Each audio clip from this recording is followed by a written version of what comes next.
안녕하십니까. 정말 오랜만에 인사를 드립니다.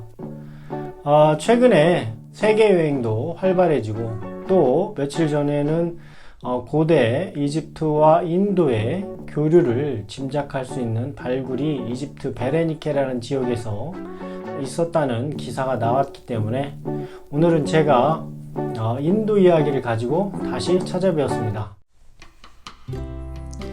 자, 이것은 왕 오천축국전 원본의 복사본입니다. 이것은 예전에 학고제에서 역조본을 낼 때 부록으로 주었던 겁니다. 이 왕 오천축국 중에서 오늘은 우리가 남천축국에 해당하는 부분을 살펴볼 겁니다. 그 남천축국 중에서도 해초스님이 오원시를 남겼는데 그 오원시에 해당하는 부분을 중점적으로 살펴보도록 하겠습니다.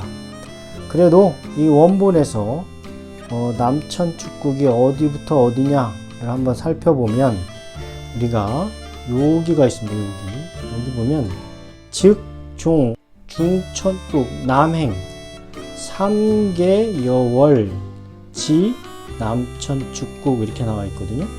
여기서부터 쭉 가시면 이제 오원시가 나옵니다. 그래서 오원시는 어디냐면 여기 있습니다. 월야, 첨, 향로 이렇게 되어 있거든요.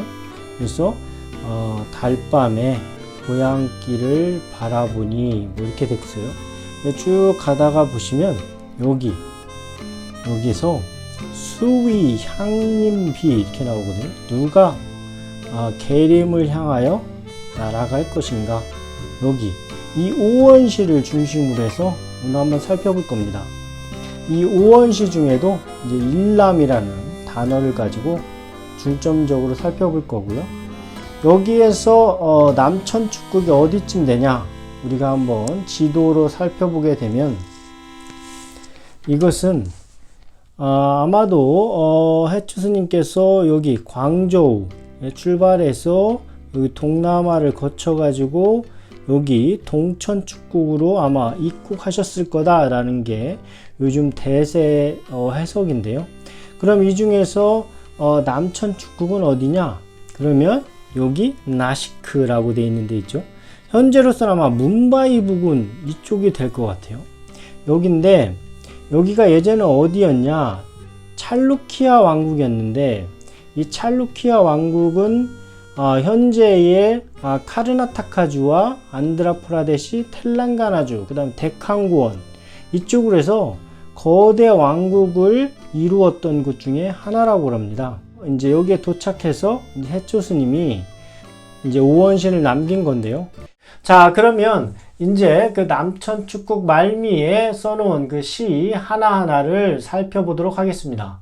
자, 첫 번째 문장은 월야, 첨, 향로 이렇게 됐거든요. 그래서 월야, 첨, 향로 다섯 자잖아요. 그래서 월야, 달밤에, 첨, 바라보다, 향로, 고향길을 바라보니까 두 번째 줄은 부은 삽삽귀 그랬어요. 부은 뜬구름이겠죠. 삽삽은 이제 의성어인데 귀 돌아가네. 어떻게 빠르게 쭉 구름이 흘러가는 그 모양을 아마 이렇게 표현한 것 같은데 그 구름은 빠르게 돌아가네. 쭉 흘러가는 걸 이제 돌아간다고 표현한 것 같습니다. 그 다음 행은 함서 첨거편 그랬거든요. 그래서 함은 이게 좀 약간은 논란이 있는 글자인데 그냥 함으로 하겠습니다. 그래서 봉하다, 편지를 봉하다, 함서 그러니까 그 편지를 봉하다 이거죠.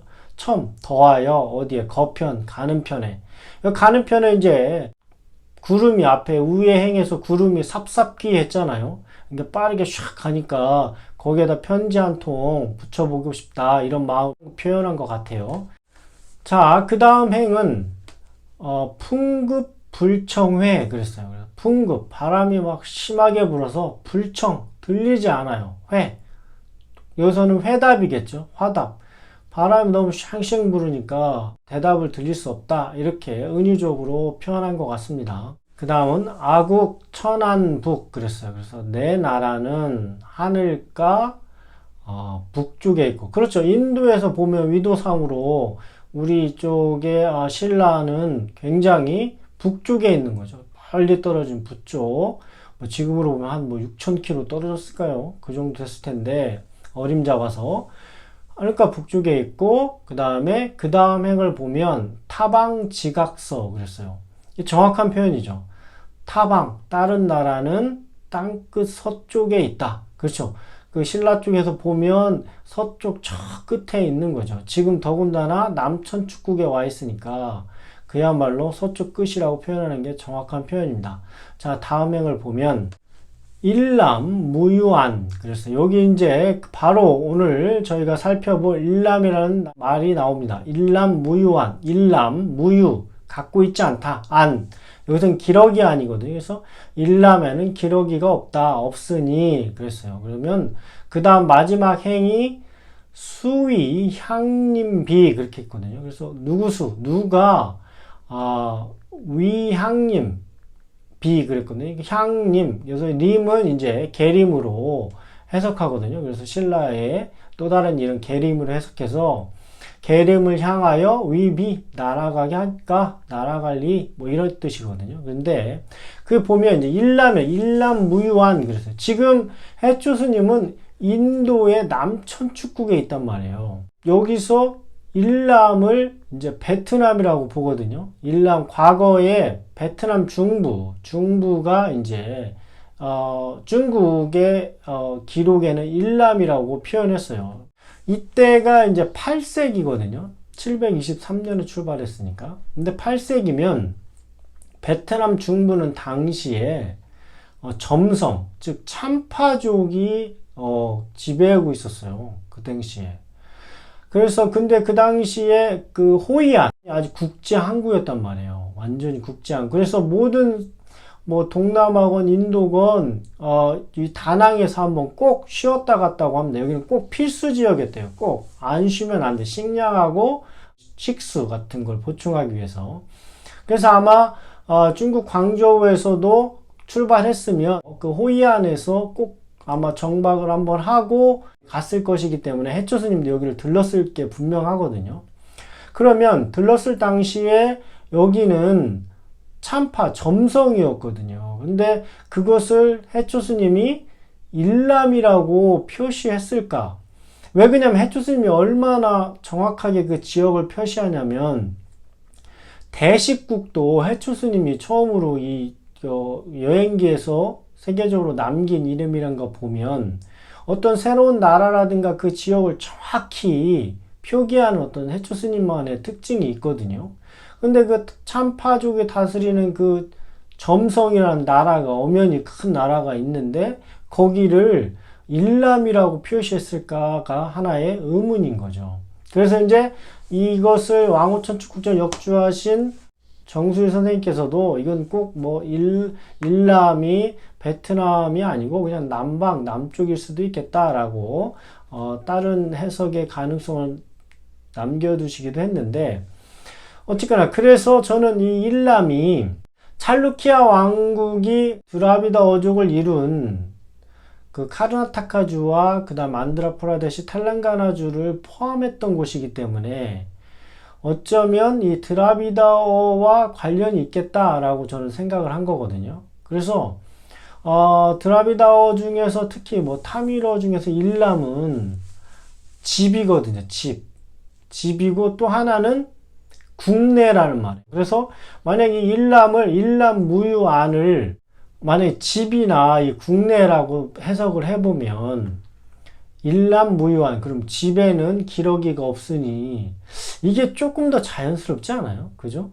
또는 뭐 이 국내에는 기러기가 없으니 뭐 이렇게 하는 게 조금 왜 그러냐면 인도 현지에 내가 당장 지금 보내고 싶은데 바람은 막 확 불어가지고 구름편에 보내도 뭐 답장도 안 들리고 뭐 받았다는 소리도 안 들리고 이렇게 하니까 차라리 기러기라도 좀 이렇게 해서 보내고 싶은데 인도에서와 베트남에는 기러기도 없으니 좀 이상하잖아요. 그죠?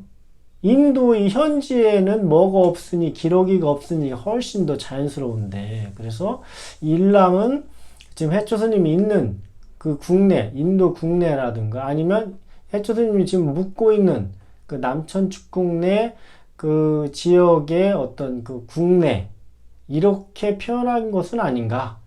남천축국에 왔으니까 드라비다어가 위에 중이나 북천축국과는 언어가 다르다고도 얘기했으니까 분명히 그러면서 그 단어를 현지어를 쓴 건 아닐까 한자로 음차해가지고 이렇게 좀 한번은 생각해 보고 싶었습니다.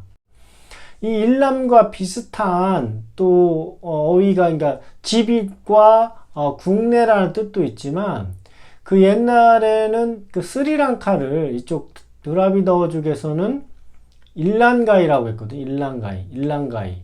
그죠? 스리랑카. 근데 이제 세초스님께서 과연 스리랑카를 그 당시에 가셨을까라는 게 또 문제긴 한데 만약에 스리랑카를 통해서 이렇게 인도에 들어오셨다고 가정해보면 이제 스리랑카 들어와서 이제 남천축국에 이렇게 쭉 위로 올라가신다고 이렇게 가정했을 때 지금까지 남아있는 기록으로는 그게 좀 가정하기 좀 어렵지만 그냥 일단은 가정해 봤을 때 그러면 또 남천축국에서 이제 스리랑카 건너서 이제 힘들게 남천축국에 왔을 거 아니에요. 그래서 남천축국에서 이제 한번 그 여정을 한번 회상해 보면서 쓴 이 시라고 한번 가정했을 때 이 일남은 또 스리랑카를 가리키는 그런 말은 아니었을까 이렇게도 한번 생각해 봤거든요. 그러니까 그건 좀 가능하죠. 그죠? 스리랑카하고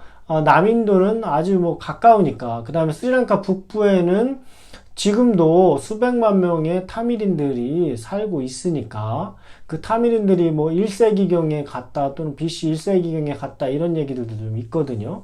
그래서 해초스님께서 스리랑카를 왔으면 남인도에 와서 일남에는 기러기가 없으니 그러면 스리랑카에는 기러기가 없으니 보낼 수 없다 편지를 이렇게 하면 조금 더 베트남보다는 훨씬 더 가깝고 좀 더 현실적일 것 같아서 저는 그 두 가지 일남을 해초스님이 그 있었던 그 남천축국의 어떤 집 또는 그 지역 국내 뭐 이런 말로 해석하거나 아니면 방금 전에 거쳐왔을 스리랑카를 거쳐 바로 남천축국에 왔다 그렇게 보면 스리랑카 이 둘 중에 하나가 될 수 있지 않을까 라고 저는 한번 생각해 봤습니다. 시청해 주셔서 감사합니다.